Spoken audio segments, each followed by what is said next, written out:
We're going to do everything we can to get water, food, power back on, gas to everybody so we can get back to a normal life as quickly as we can. But the first thing is making sure everybody's safe.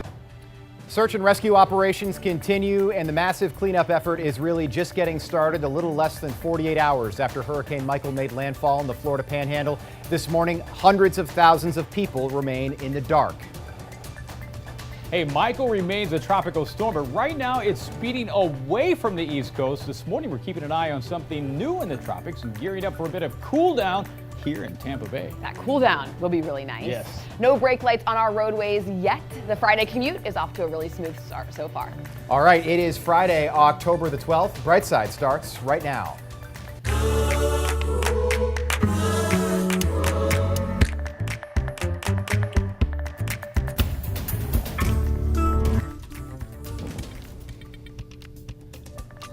Hey, okay, so we're very busy in the tropics, so of course there's Michael. It's pushing away from the East Coast, as we said. We have Hurricane Leslie out here still, but look at this track. It's been all over the place. It's really not a concern. We have Nadine down here, Tropical Storm Nadine. Again, really not a concern. We expected a weekend as it pushes from east to west, likely never making it to the Caribbean. But then you see this little area of yellow. Is that a concern? Not really. I mean, the National Hurricane Center is monitoring this. We're watching it as well, but they only have a 30% chance of development over the next 5 days, and the models that do develop it take it more to the west. So we're really not concerned with that. We'll watch it because that is where Michael did develop and eventually make it into the Gulf and, of course, into Florida. Well, there's a look at Tampa International this morning. This morning a little bit humid outside. Dew point's still in the low 70s. So as you step outside, you'll say, where's that drop in humidity? But it is coming. We're going to see a northwest wind later today. Dew points will drop this afternoon. It's going to be a nice afternoon. Highs only in the upper 80s only. It's cooler than it's been. But later on this evening, I mean, it's going to be a great Friday evening. Get outside and enjoy that. Temperatures right now in the upper 70s, and there's that dew point in the low 70s, so still kind of sticky. Well, plan out your weekend. You'll like this forecast coming up.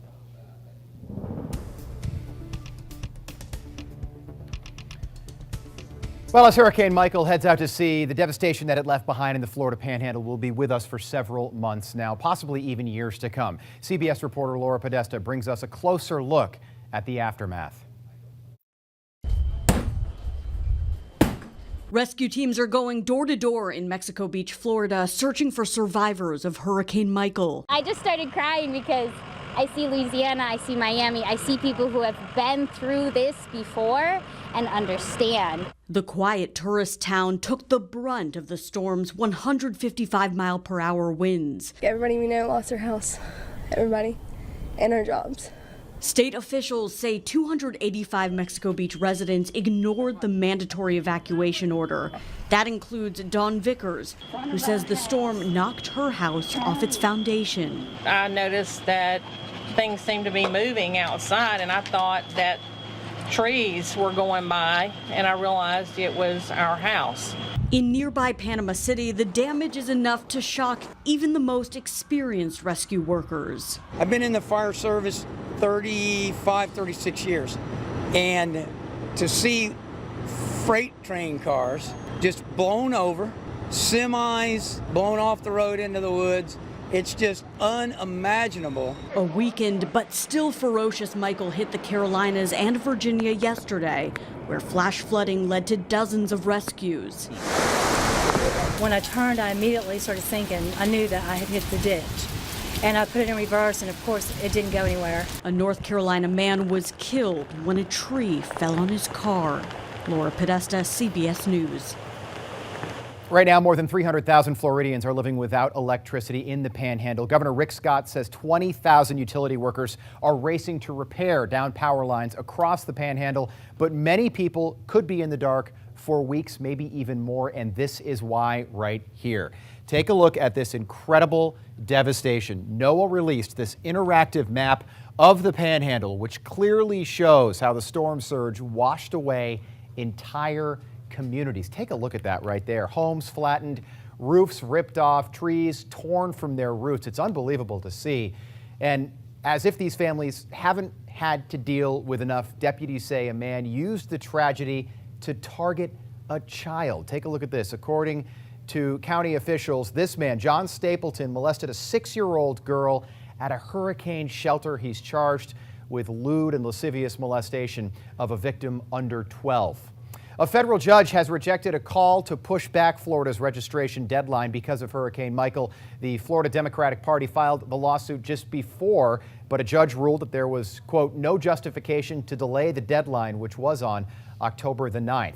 One clear sign of the recovery that's underway right now, Waffle Houses. Well, many of them have managed to reopen, but some will be closed for a while. This one in Panama City among that number there, a billboard crushing the restaurant, a large billboard. The storm forced the company to close 30 locations on Wednesday. As of yesterday, and we just checked, 19 are still closed, 15 in Florida, 4 in Georgia. Incredibly, 2 in Panama City, have reopened. In the meantime, across the Florida border in Alabama, when the power went out, a supermarket gave out free food to anyone that needed it. How about that? The line was backed up to the sidewalk.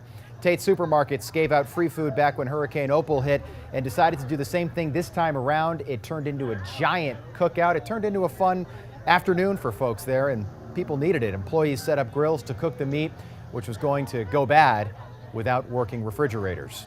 Anytime when you're running a business, when the lights go out, you're gonna have stuff that that you can't keep refrigerated. So instead of throwing it away, I'd rather cook it and give it away. When we have a catastrophe like this, we always try to help out the community by cooking and giving away food.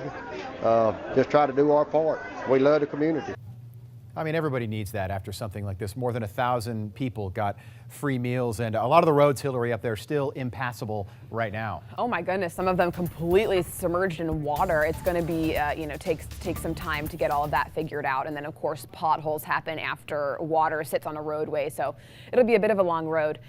Here in Tampa Bay, we're starting our morning off with one crash in Sarasota, southern Sarasota. So we're looking in Northport here on northbound 75, right near Ponce de Leon Boulevard.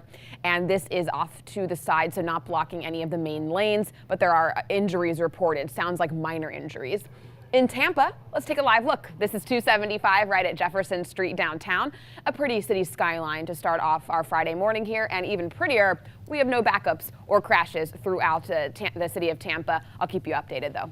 All right, Hillary, 7 after the hour now. The Seminole Heights murder case will be back in court a little bit later today. Today's hearing is specifically about preserving and protecting evidence from the case. Defense attorneys are asking for all reports related to weapons and casings found.